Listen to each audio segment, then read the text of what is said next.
네, 글로벌 인사이트 가보도록 하겠습니다. 글로벌 주식시장의 주요 이슈를 심층적으로 분석해 드릴 거고요. 오늘 이 시간은요, 펠리즈 투자앤리서치 김민수 대표 나와 있습니다. 대표님 어서 오세요. 네, 안녕하십니까. 네.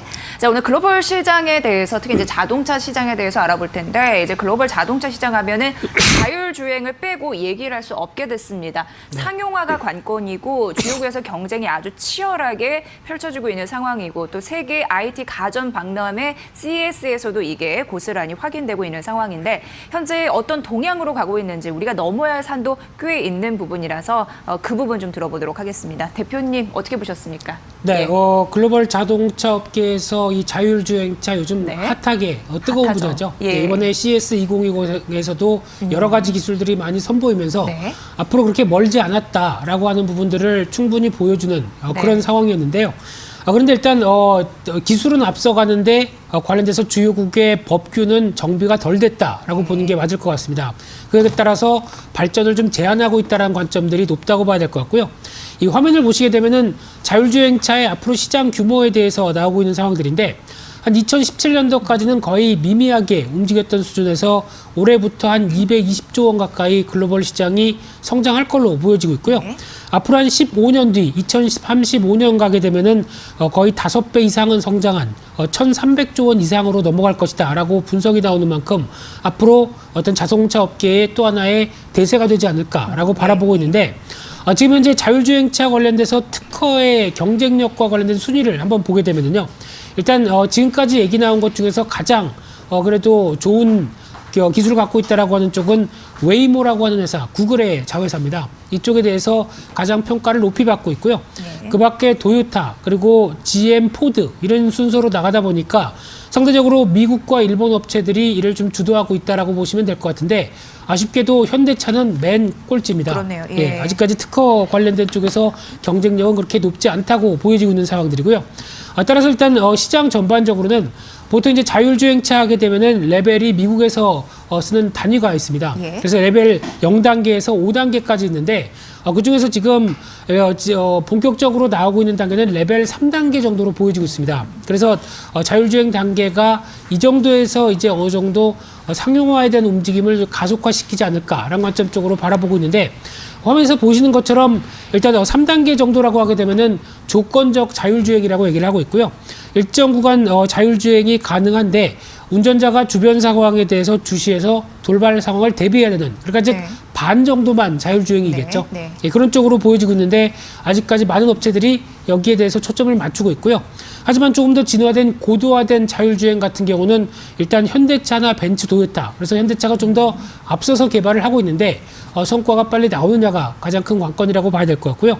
또 하나 이제 5단계라고 하는 완전 자율주행 같은 경우는 구글이나 애플만 특정 구간에서 성공했다라고 보여지고 있는데 이 부분은 꿈의 단계라고 봐야 되겠죠. 예, 예. 이쪽에 대한 부분들도 조금씩 생각해 볼 필요가 있는데 하지만 여기서 이제 가장 중요한 부분들이 일본이 제일 발빠르게 대응을 하고 있다는 쪽이 눈에 띄고 있습니다. 일단 일본 정부가 올 봄부터 고속도로와 통행량이 좀 적은 도로에서 레벨 3 이상의 자율주행차에 대해서 실험을 할 수 있도록 법안을 통과를 시켰습니다. 그러다 보니까 이 고속도로 정체 상황이 발생했을 때 레벨 3를 적용할 수 있다라는 쪽에 대해서 무게를 둘 수 있는 상황들인데요. 그러다 보니까 여기에 발맞춰서 가장 먼저 치고 나오는 업체가 혼다로 보여집니다. 혼다가 올 여름에 일본 업체 중에 첫 레벨 3를 적용한 자율주행차를 출시할 걸로 보여지고 있는데요. 잘 알려진 레전드 시리즈로 알려져 있는데 가격이 1,000만 원 수준이라고 하게 되면 우리나라 돈으로 1억입니다. 1억이 넘는 돈으로 주면서 아직 자율주행차가 완벽하게 구현할지 모르는 상황 쪽에서 그렇네요. 일단 구입을 할 수 있을지는 조금 더 지켜봐야 될 것 같고요. 네.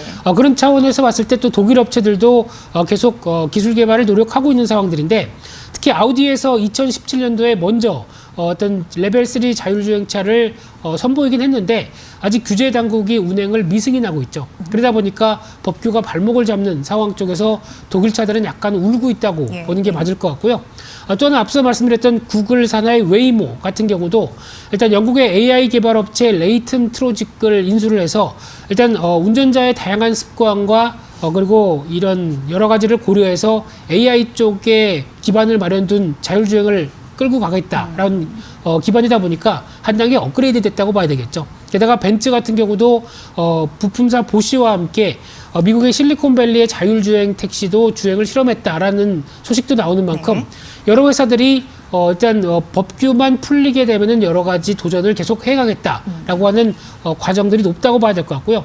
따라서 결론적으로 보게 되면 지금 자율주행차 가장 운전하기 위해서 필수적인 조건들이 5G죠. 예, 예. 게다가 전기차와 함께 이어지는 자율주행차의 어떤 코드, 이런 어떤 연결고리들이 계속 맞아지면서 어떤 4차 산업혁명의 움직임을 가속화시키는 지금 현재 변화가 나오고 있다라는 관점적으로 봤을 때 이런 동향들은 주목하시면서 앞으로의 흐름들을 확인하셔야 될 것 같습니다. 네, 미래 비즈니스 모델이에요. 그리고 5G가 타깃으로 보이고 있는 게 자율주행입니다. 이 모빌리티 기술 경쟁력 지금 치열한데 우리나라는 좀 한참 좀 따라가야 되지 않을까 싶고 규제 당국이 어떻게 또 처신하는지 가격은 또 어떻게 나중에 설정이 되는지 상용화의 관건이라고 할 수 있겠습니다. 짚어드렸습니다.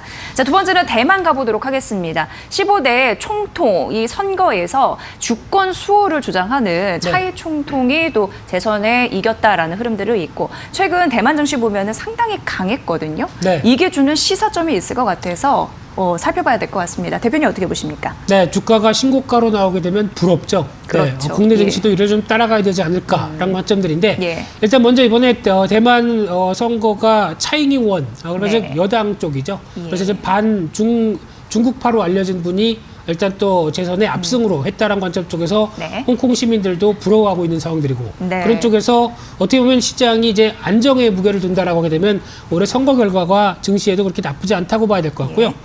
또 하나 지금 대만의 가권 지수의 월봉 추이를 보시게 되면은 어느 정도 흔들리는 모습들은 있었지만 꾸준하게 작년 같은 경우도 국내 시장은 전혀 이를 반영 못했는데 지금 작년 같은 경우도 강세를 이끌어가면서 한 무역 갈등이 있어도 한 24%가 지수가 올랐습니다. 네. 이런 관점 쪽에서 1990년도 이후 처음으로 12,000선을 시도를 하고 있다라는 관점으로 보게 되면 여러 가지 좀 시사하는 바가 있지 않을까 예. 하는 관점 쪽으로 바라봐야 될 것 같고요. 같은 어떤 신흥국 입장 쪽 그리고 IT 업종의 비중이 크다는 점 이런 쪽으로 봤었을 때 국내 증시도 분발하지 않을까라는 쪽에 대한 기대감이 높다고 봐야 될 것 같고요. 그런 측면을 봤을 때 대만 관련해서 수출을 한번 비교를 해보게 되면 IT 업종이 수출을 주도했다라는 관점들이 뚜렷하고 있는데요. 일단 한국과 대만의 수출 추이를 한번 보게 되면은 일단 확연하게 드러나는 차이가 파란색이 대만입니다. 예. 반대로 됐으면 좋겠는데. 그렇네요. 네, 한국은 검은색으로 표시돼서 어떤 하락률에서 이제 회복하나 마나 이런 쪽에 대한 흐름을 보여주고 있는데 대만은 먼저 빠르게 수출이 회복되면서 어떤 실적, IT 기업들의 실적 그리고 주가 지수의 차이를 여기서 말해줄 수 있다고 봐야 될 것 같고요.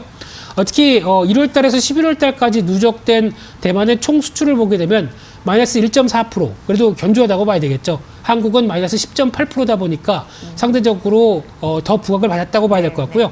특히 전자부품 관련된 증가율은 오히려 상승세를 보였는데 대미 수출이 21% 증가했습니다. 그래서 대중 수출이 2.6% 하락한 부분들을 충분히 만회했다고 봐야 될 부분이라고 생각되고 있고요.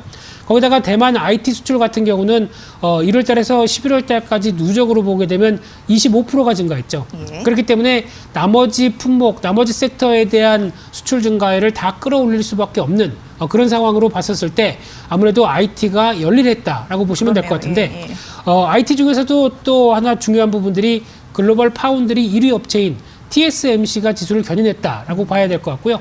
특히 대만 지수에서도 또 마찬가지로 시가총액이 차지하는 비율이 높은 회사고 어떻게 보면 한국의 삼성전자와 같은 역할을 하고 있는 상황들이죠. 그렇죠. 예. 네, 그런 쪽으로 봤을 때 화면에서 보시는 것처럼 대만 증시를 끌고 가는 게 TSMC다라는 쪽에 뚜렷이 보이고 있는 상황 쪽에서 오히려 지금 최근 들어서 좀 더 가파르게 움직이고 있죠. 그러다 보니까 파운드리 관련된 업체 국내에서도 뭐 DB 하이텍이나 이런 종목들이 같이 부각을 받을 수밖에 없는 게 이런 글로벌 변화가 아닌가 생각이 들고 있고요.